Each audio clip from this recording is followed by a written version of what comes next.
चलिए देखिए, आज पढ़ने वाले हम लिंग निर्धारण के बारे में, यानी कि सेक्स डिटर्मिनेशन के बारे में। हम ये जानेंगे कि किसी भी जीवों में लिंग का निर्धारण कैसे होता है। ठीक है, जैसे कि आप लोगों को पता है कि अगर हम मनुष्य की बात करें तो मनुष्यों में गुणसूत्रों की संख्या कितनी होती है जी? 46। अब उस 46 गुणसूत्रों में कुछ गुणसूत्र जो होते हैं वो लिंग निर्धारण गुणसूत्र होते हैं। हम ये भी जानेंगे इसमें कि क्या ये डिपेंड करता है किसी स्त्री पर कि वो लड़के को जन्म देगी या फिर किसी लड़की को। ठीक है, पहले के समय में आप लोग देखते थे कि अगर कोई लड़की जो है या फिर कोई भी बहू जो है अगर बहुत सारे बच्चियों को जन्म दे रही है तो अब उसकी सास क्या कराती थी कि अपने बेटे की जो है दूसरी शादी कर देती थी। ठीक है, कि अरे भाई ये तो जो लड़की आई है इसमें कमी है, ये केवल लड़कियों को जन्म दे रही है, तो इसलिए अपने बेटे की शादी करा देती थी। उनको ये पता नहीं होता था उस समय के लोगों को कि नहीं, हाँ ये समस्या किस में है, क्या ये इसमें जो भागीदार होती है वो स्त्रियां होती हैं कि वो पुरुष होते हैं। तो चलिए आज उसी को हम क्लियर करने वाले हैं लिंग निर्धारण के द्वारा कि आखिर ये किस पे डिपेंड करता है कि वो नर होगी कि मादा। ठीक है, तो देखिए आपको पता है कि ये जो लिंग गुणसूत्र होते हैं, कौन? लिंग गुणसूत्र। ये लिंग गुणसूत्रों द्वारा किसी भी जीवों में लिंग का निर्धारण होना ही क्या कहलाता है? लिंग निर्धारण कहलाता है। ये जो लिंग गुणसूत्र जो होते हैं उस लिंग गुणसूत्र द्वारा किसी भी जीवों में लिंग का निर्धारण होना क्या कहलाता है? लिंग निर्धारण कहलाता है। अब आपको पता है अगर हम मनुष्य की बात करें तो मनुष्य में कितने गुणसूत्र होते हैं जी? 46। यानी कि मनुष्य में जो होते हैं वो 46 गुणसूत्र होते हैं। अगर हम बात करें कि मनुष्य के मादा और नर, तो ये बताइए कि मनुष्य के मादा में कितने गुणसूत्र होते हैं जी? 46। और नर में कितने होते हैं? 46। लेकिन आपको पता है कि इस 46 गुणसूत्र में कितने गुणसूत्र जो होते हैं वो लिंग गुणसूत्र के होते हैं। अब कहिएगा कि सर कुछ जब गुणसूत्र लिंग गुणसूत्र के होते हैं तो और गुणसूत्र क्या होते हैं? तो देखिए आपको ये हमेशा पता रहता है, आप लोग को कभी भी ये याद है कि इसमें 23 जोड़ी गुणसूत्र होते हैं। कितने होते हैं जी? अगर हम जोड़ी में बोले तो कितने बोलते हैं आप? 23 जोड़ी। इसको भी आप कितना बोलते हैं? 23 जोड़ी। ठीक है ना, जिसमें आप ये बोलते हैं कि 44 प्लस x किसमें होता है जी? मादा में। और 44 प्लस xy किसमें होता है? अब कहिएगा सर ये आपने ऐसे क्यों लिख दिया?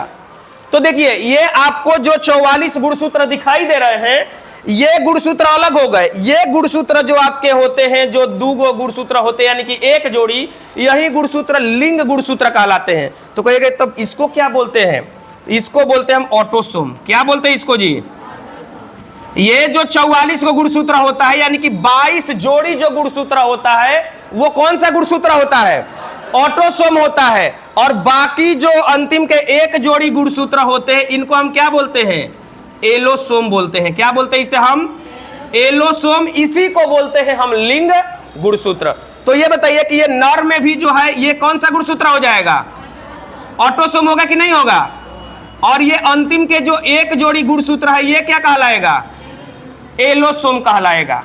ठीक है, तो अब देखिए आपको ये पता है कि जो मादा होती है उन मादा में XX लिंग गुणसूत्र होता है। कौन सा होता है?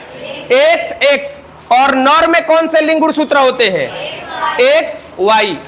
अब लड़का या लड़की होता कैसे है?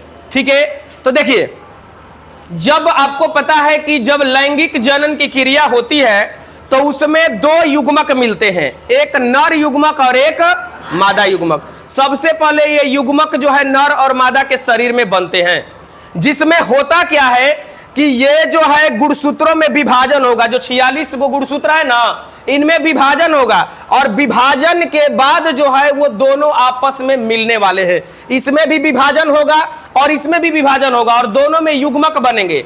और वहीं एक नर युग्मक जो जाकर के मिलेगा किसके साथ? मादा युग्मक के साथ। और वहीं होगी निषेचन की क्रिया।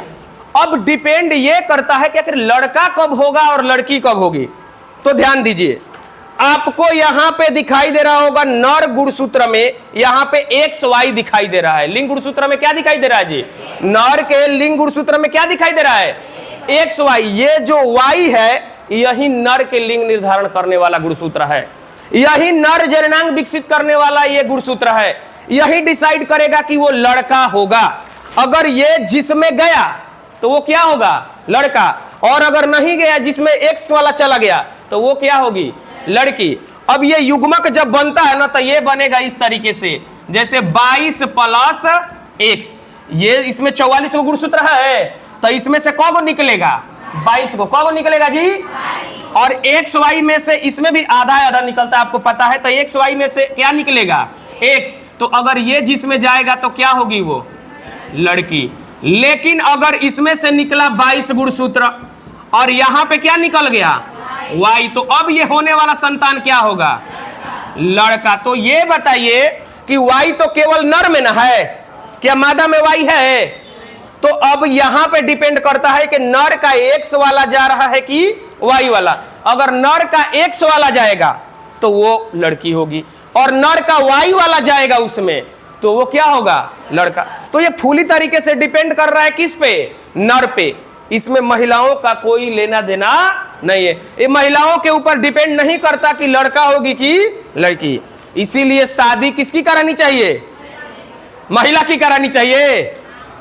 अरे नर के शादी कराने से क्या फायदा, क्योंकि नर का ही ये गुणसूत्र जिस प्रकार का जाएगा उसमें, महिला में उस प्रकार से उसमें लिंग का निर्धारण होगा। नर होगा कि मादा होगी, ये नर पे डिपेंड कर रहा है, इसमें मादा का कोई हाथ नहीं है। इसीलिए जो है मादा की शादी कराना जो है, सॉरी, नर की जो है दूसरी शादी कराना ये गलत है, ठीक है। तो यहां पे ये डिपेंड करता है पूरी तरीके से पुरुषों पर कि वो लड़का होगी कि लड़की, ठीक है। तो इस बात को आप लोग याद रखिएगा, ठीक। सेव हो जा भाई।